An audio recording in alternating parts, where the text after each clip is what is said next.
अशा वेळेला कठीण काळ होता तो. हो, अवघडच होतं. म्हणजे एक दोनदा असे वाटलं, अरे यार सुरू होईल का परत? चूक तर नाही केली. हां, चूक तर नाही केली हा मला टू बी व्हेरी फ्रँक मला कधीच नाही आला प्रश्न हा. का माहीत नाही का? कधीच नाही आला मला. मला फक्त हे वाटून गेलं, की अरे परत सुरू होईल ना? हा एकदा प्रश्न मला आला मनात. पण हे सगळं होत असताना स्वामींवर श्रद्धा आणि निष्ठा होती. हो, होतीच की. मी सांगतो काय, तुम्ही बोलणार कोणाशी घरामध्ये? तर ते आहेच ना घरात, तेच आहेत आणि बघा अहो काय होतंय, काय चाललंय? संवाद चालू होता स्वामींशी. हो, चालूच असतो. की बघा म्हणजे काय आहे, मला कळत नाही काय चाललंय आणि कसं होणार पुढे आता हे. पण बघा परत तेच आहेत आणि अचानक एक दिवस फोन आला संध्याकाळी मला आणि त्यांनी विचारलं की आम्ही स्वामींची मालिका करत आहोत तर तुम्ही स्वामींची भूमिका कराल का म्हणून. मी शॉक्ड होतो 2 मिनटं आणि मला कळेच ना म्हणजे काय कसं काय अचानक मला फोन.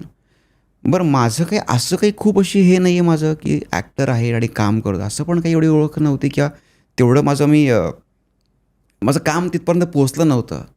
बरं ज्या व्यक्तीने मला फोन केला त्या व्यक्तीने माझं मालिकेतलं काम पाहिलं होतं आणि माझं नाटकातलं काम पाहिलं होतं. म्हणजे किती योगायोग आहे बघा या गोष्टींचा. आणि म्हणून मग त्यांनी मला फोन केला की कराल का भूमिका? म्हटलं अरे ऑफकोर्स करेल. तर दुमत नाहीच हो किंवा नाही.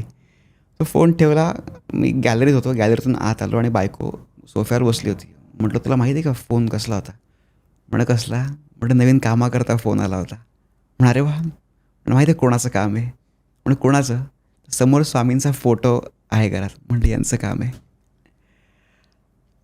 आणि ती पण अशी 2 मिनटं एकदम हे होती आणि मी तर शॉकच होतो खरं तर. म्हणे वा बरं म्हटलं मग अजून काय घरात सांगू नको कोणाला. कारण काय आत्ताशी विचारणा झाली आहे. ते काम मला मिळेल की नाही मला माहीत नाही आहे. मग त्यांनी मला स्क्रिप्ट पाठवली. म्हणे ऑडिशन करूयात आपण. मग मी ऑडिशन करून पाठवलं. त्यांना ऑडिशन आवडलं. मग म्हणे आपण लुक टेस्ट करूयात. म्हणून मग हे सगळं केलं का? हां. कारण लुक टेस्ट म्हणजे काय? एक आपण ज्यांची भूमिका आपण करत आहोत सो आपण कितपत त्यांच्यासारखे दिसू शकतो हे बघण्याकरता तुम्हाला एक लुक टेस्ट करणं आवश्यक असतं. मग त्यांनी मला म्हणे की लुक टेस्ट करायची तर केस काढशील का म्हणे. म्हटलं बरं काढतो मी. बरं आता काय ना केस काढणं हा फार सेन्सिटिव्ह टॉपिक असतो घरी. म्हणजे केस काढत नाही शक्यतो. तर मला अजूनही आठवतं म्हणजे हा मी बऱ्याचदा हा किस्सा मी सांगितला मला आवडतं आहे सांगायला नेहमी.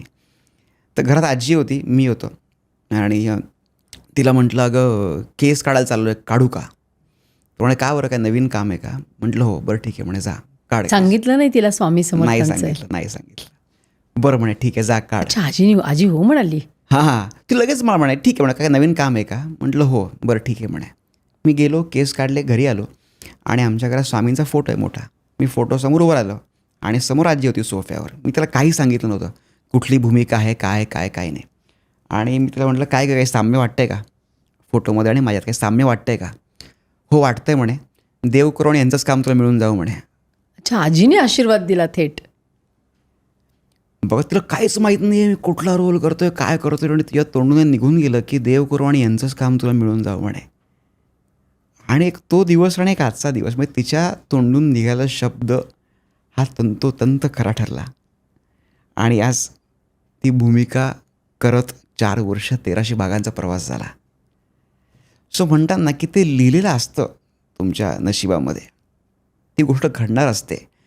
आणि स्वामींचं कायम वाक्य आहे की योग्य वेळी योग्य गोष्ट घडणार आहे. ती योग्य वेळ येऊ द्या.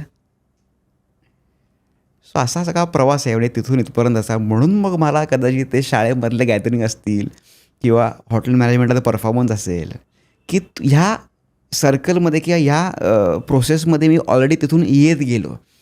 आणि मग स्टेप बाय स्टेप आणि एक सुदैवाने माझ्या आयुष्यात मला आत्तापर्यंत खूप चांगली माणसं मिळाली. कारण काय ना तुम्हाला योग्य वेळी योग्य माणसं भेटणं पण फार गरजेचं असतं. जर का ती नाही ना तुम्हाला भेटली माणसं योग्य तर तुमचा ट्रॅक चुकण्याचे चान्सेस पण तेवढेच असतात. पण सुदैवाने मला योग्य वेळी योग्य माणसं भेटली. प्रत्येक टप्प्यावर मला योग्य माणसं भेटली. म्हणजे आमच्या ऑफिसमध्ये सुद्धा मला बऱ्याचदा तालमींकरता मला ऑफिसमधून ॲडजस्टमेंट करून जावं लागायचं. कारण ऑफिस मी ना शार्प 6ला मी निघून जायचो. 9:30 ते 6 असायचं. पण ॲडमिन म्हटलं की 6ला निघता येत नाही तुम्हाला लगेच. ऑफिस स्टाफ गेल्यावर पण तुम्हाला काही काळ ते काही गोष्टी असतात. पण माझे कलीग होते किंवा माझे बॉस होते, इमिजिएट बॉस माझे मिस्टर प्रवीण कमळे म्हणून, जे आजही मला सपोर्ट करतात ते आजही. बरं त्यांनी आणि मी एकाच दिवशी जॉब सोडलेला आहे. म्हणजे त्यांनी वेगळ्या कारणास्तव त्यांच्या बिझनेसमुळे त्यांनी जॉब सोडला आणि मी इकडे यायचं म्हणून जॉब सोडला. तर त्यांनी मला इतका सपोर्ट केला तेव्हा. काय सर जरा 4 दिवस सुट्टी हवी. काय नाटक आहे, तालीम आहे. बरं ठीक आहे जा. ते सोडायचे. बरं आता माझं काम पण ना, माझं बॅलन्स काम पण कोणी केलं पाहिजे ना. मग माझे मित्र कलीग करणार आहे माझं काम एवढं प्लीज हा जातो. मग माझं काम ते करायचे 2 दिवस. सो असं मला माझे कलीग असतील, माझे इमिजिएट बॉस असतील, फॅमिली असेल, मित्र असतील, ह्यांनी इतका सपोर्ट केला आहे ना. म्हणून माझ्या आयुष्यात जर काही सगळी माणसं नसती तर कदाचित इथपर्यंत मी नसतो आलो. कारण प्रवास तुमचा एकट्याचा नसतो कधी. अरे प्रवास जे तुम्ही एकटे सुरू करतात ना, त्या प्रवासाच्या प्रत्येक टप्प्यावर तुम्हाला बरीच लोकं जॉईन होतात. मी एक प्रवास सुरू केला, एक व्यक्ती मला भेटली, त्या व्यक्ती मला पुढच्या टप्प्यापर्यंत आणून सोडलं, ती व्यक्ती गेली. दुसरी व्यक्ती जॉईन झाली, त्या व्यक्तीवर मी पुढचा प्रवास केला, ती व्यक्ती गेली. असे प्रत्येक टप्प्यावर तुम्हाला माणसं भेटतात आणि प्रत्येक माणूस तुम्हाला काही ना काही शिकवून जातो, काही ना काही सांगून जातो. सो अशी सुदैवाने मला खूप खूप खूप छान माणसं मिळाली. ही क्लिप शेवटपर्यंत बघितल्याबद्दल खूप खूप धन्यवाद. संपूर्ण एपिसोड बघण्यासाठी खाली दिलेल्या लिंकवर क्लिक करा आणि सर्व काही चॅनलला सबस्क्राईब करायला विसरू नका.